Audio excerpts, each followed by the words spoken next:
Star Wars: The Heart of the Jedi by Kenneth C. Flint. Chapter 3. High Admiral Thruckus jerked around towards the voice. 3 new men had come through the office doors. At their head was an elderly man of frail bearing and silver hair. His age-creased face was fine-textured, pale, patrician.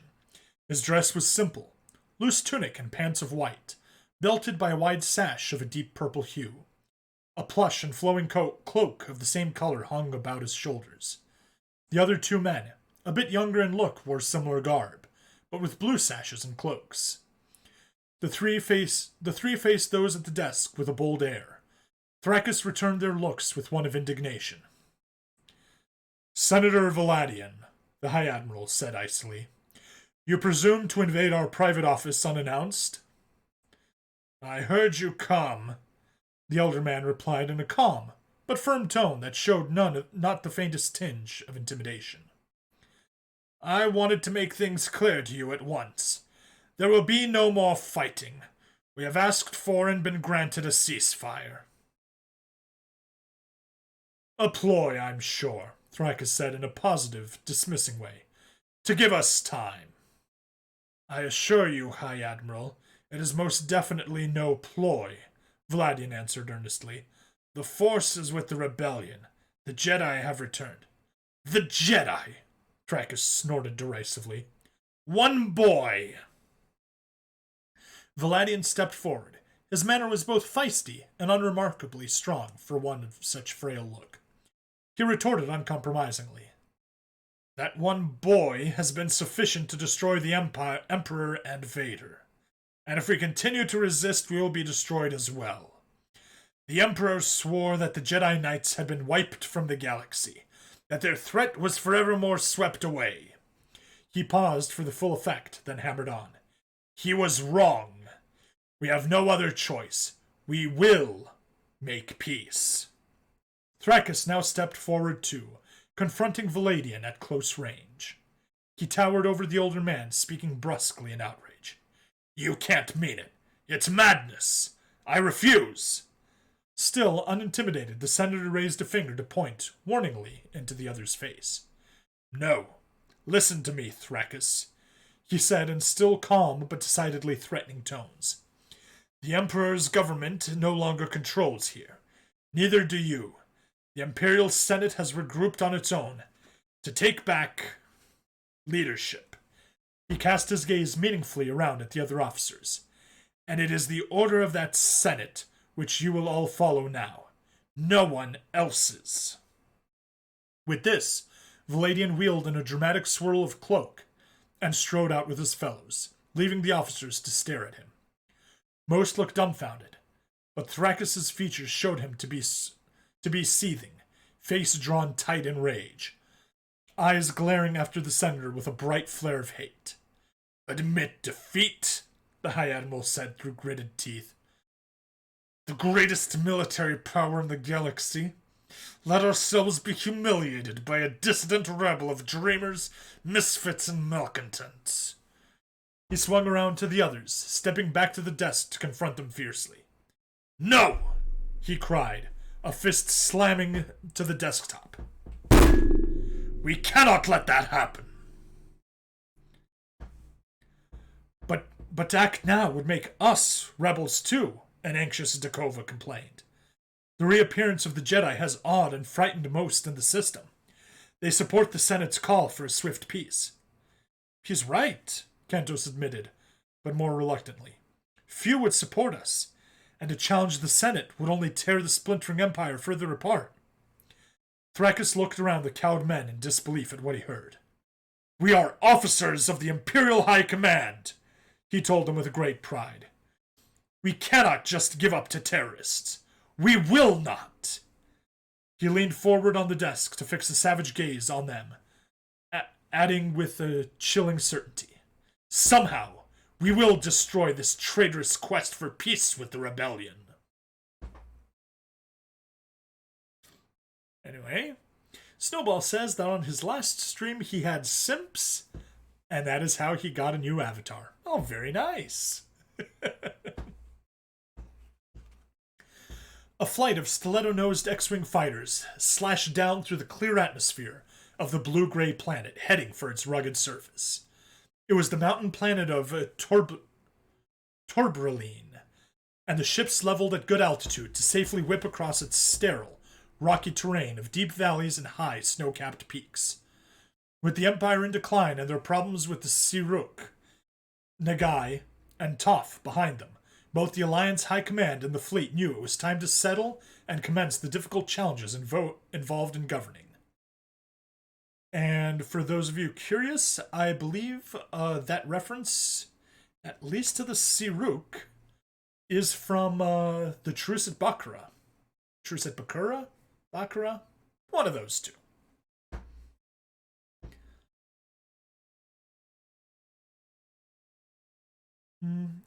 As they felt they'd brought enough trouble to Endor, they weren't yet ready to tackle Coruscant. The planet Torbraline in the Outer Rim was deemed suitable for this time.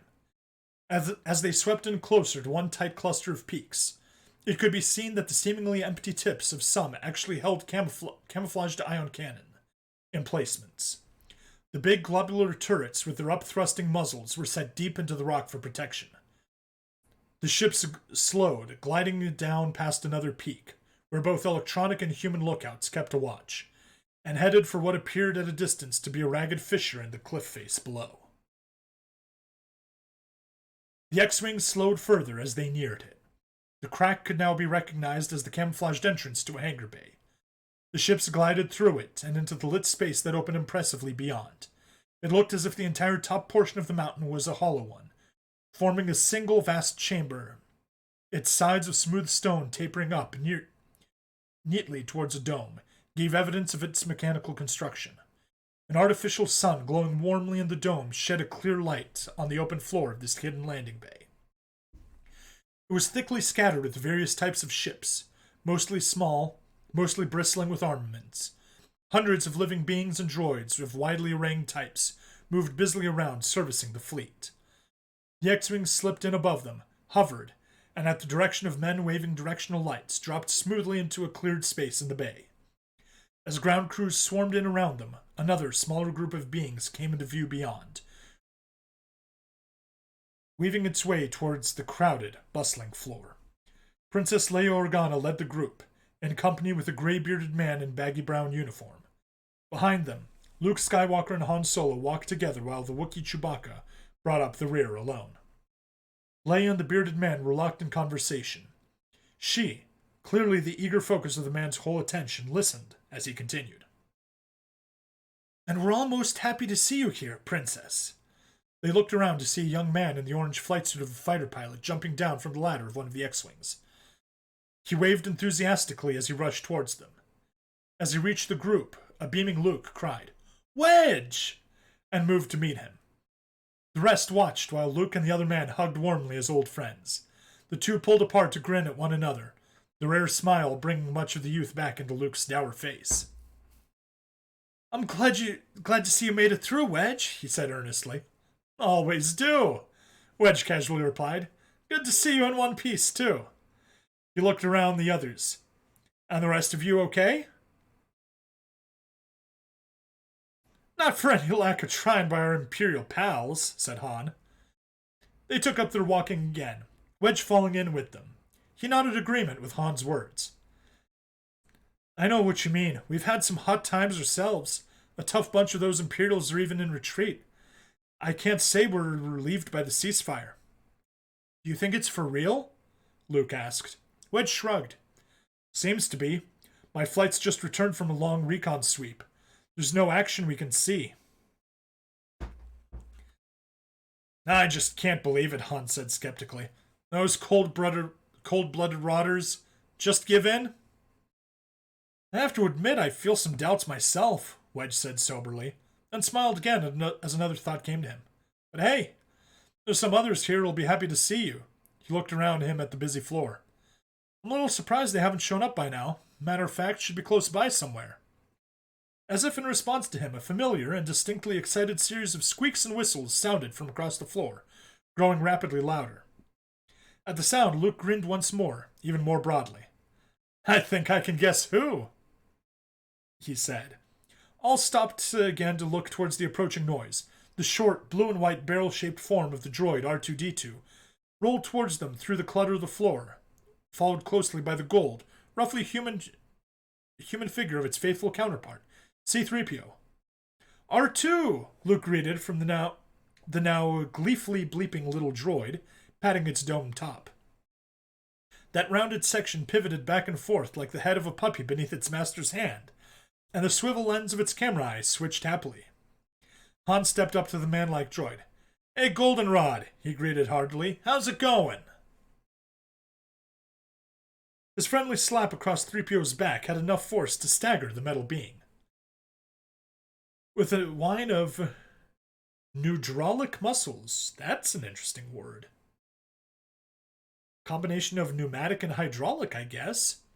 The droid recovered, drew up stiffly, and then replied in his precise, prissy way.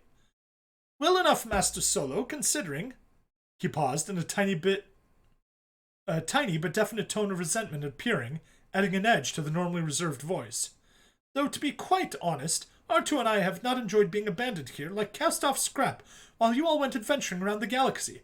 This really is a most dreary place." "Sorry, Professor," Han said sarcastically. "We didn't need your help chasing down Star Destroyers. Besides, we figured you'd rather be safe here." "Actually, R2 and I have gotten rather used to excitement over these past few years," the droid replied. "Furthermore, there is a great deal of hard work to do here. I don't mind it myself, but they keep trying to plug poor R2 into all manner of machinery and ships." He leaned forward and adding more confidentially. "And not all of it is quite, well, nice, if you get my meaning, sir. One doesn't know where it's all been. It causes no end of bother." 3PO dropped a hand on the little droid's head. "He's most adamant about staying loyal to you, Master Luke." The bearded man with them shook his head in amazement. "That's true enough," he said. "I've never seen any droid so loyal to one man. Almost like it was a living being." "I wouldn't have it any other way," Luke said sincerely. He gave the cylindrical droid an affectionate hug, and then looked around at the others. "Just like old time, huh?" he said with a flash of his past boyish effervescence. "Sure is," Han said.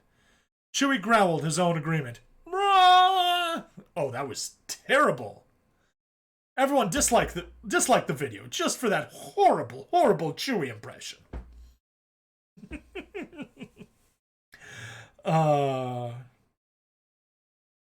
Where was I? Chewie growled his own agreement, but Leia stood, hands on her hips, face registering only soberness. "Look, could we have the reunions later?" she said with some impatience. "We're in a bit of a hurry now." With that, she turned and strode on without waiting, the guide falling in beside her. Behind her, Han exchanged a glance with Luke, rolling his eyes in a way. "So, we're in that kind of mood, eh?" Expression. Luke shrugged in reply, and they all followed after her. The enlarged little group moved on across the floor towards the far sloping wall, where the lighted capsule of glass elevators slid in a system of tubes, carrying passengers downward in a series of chambers below. The guide led them into one of the cars. "Sublevel 23, he said into the voice-activated control, and swiftly they were dropping into the tube. "So, I believe this is the full situation as we have it to date," the voice continued. The speaker was a striking woman of indeterminable age, slender, tall.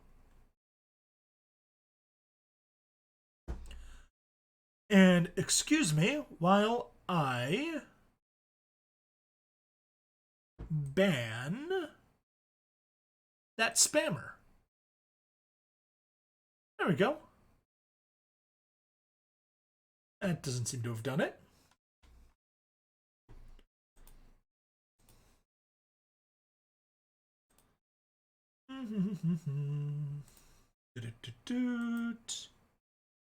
Report. Spam. Next. Bot. Next.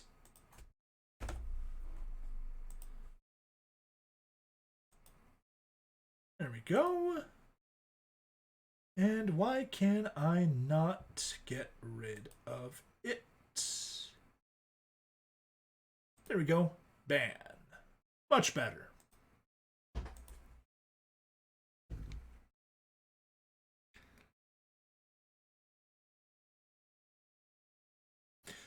The speaker was a striking woman of indeterminable age, slender, tall, of noble bearing and strong, handsome features.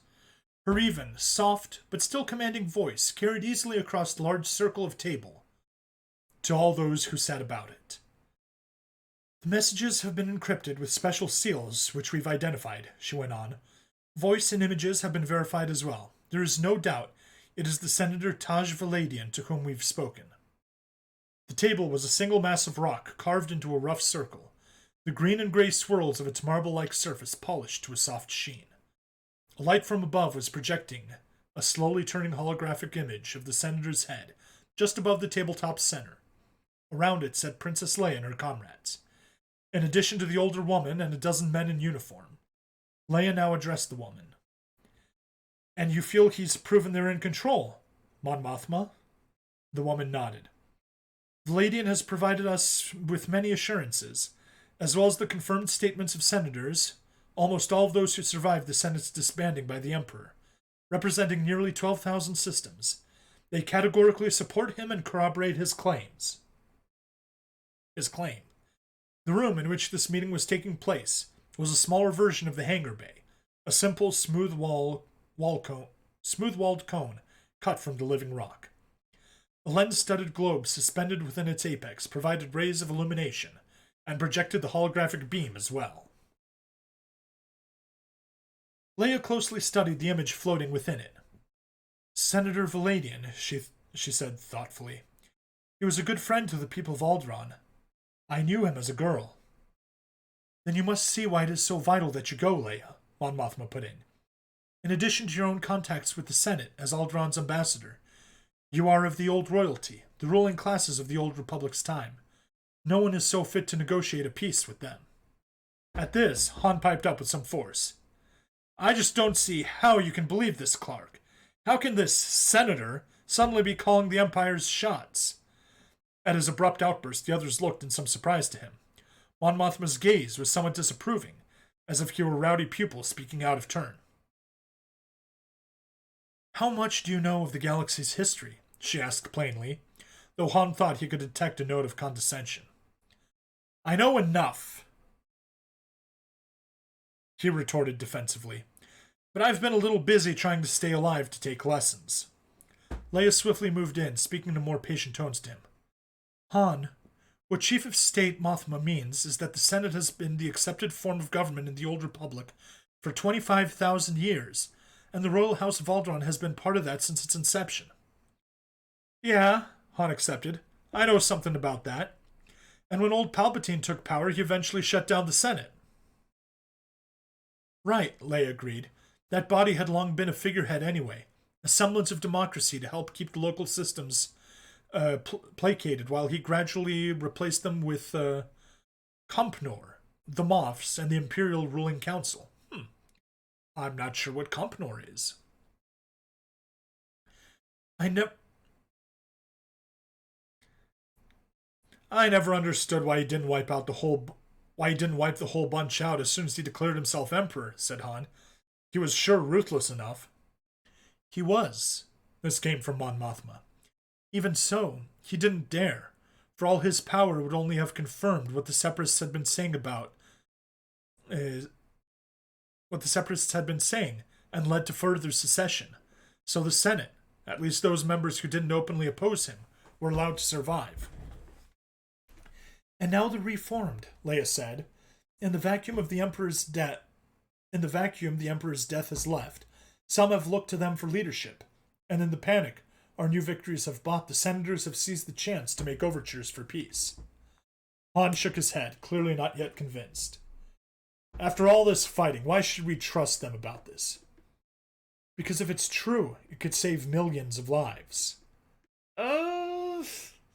I'm pretty sure that the wars in the Star Wars galaxy are probably closer to billions of deaths rather than millions. Just kind of a scale thing.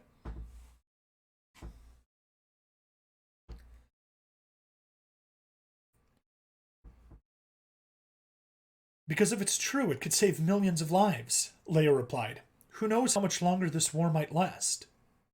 We have them on the run, he said stubbornly. They can still reorganize, she argued back. Join up with one or more of the Imperial warlords like Harsk or Zinj. Or worse, lend their ships to Pestage on Coruscant. Think, Han. Their resources are vast.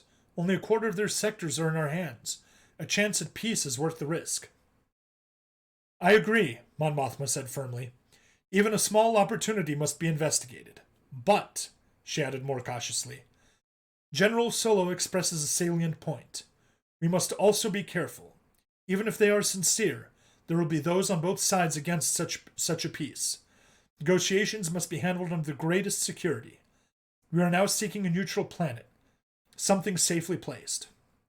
All right, then, Han finally acceded. But if the princess is going, then I'm going too. Why you? Asked Mothma. Somebody's got to take her, don't they? There's no ship that's safer than the Millennium Falcon. Safe? Echoed Leia dubiously. Your ship sustained some damage in the Battle of Sanjo, I understand. Nothing big, Han assured. It's being seen to now. He looked forward. Look, Chief, he said confidently. If you want your ambassador flown to this secret spot of yours without anyone knowing, then I'm your man. No one and nothing is as fast as me and Chewie. He's right there, Leia agreed, having to smile at the man's amicable cockiness. Han and his ship would be our best way to go. Great, he said with satisfaction. Chewie and I can be our escort. And of course, Luke's going to be with us. Luke Skywalker had sat silently, listening musingly through all this talk. Now he spoke up quietly, but firmly. No, Han, I'm not. And that is the end of Chapter 3. I'll see you all in the next part. Bye now.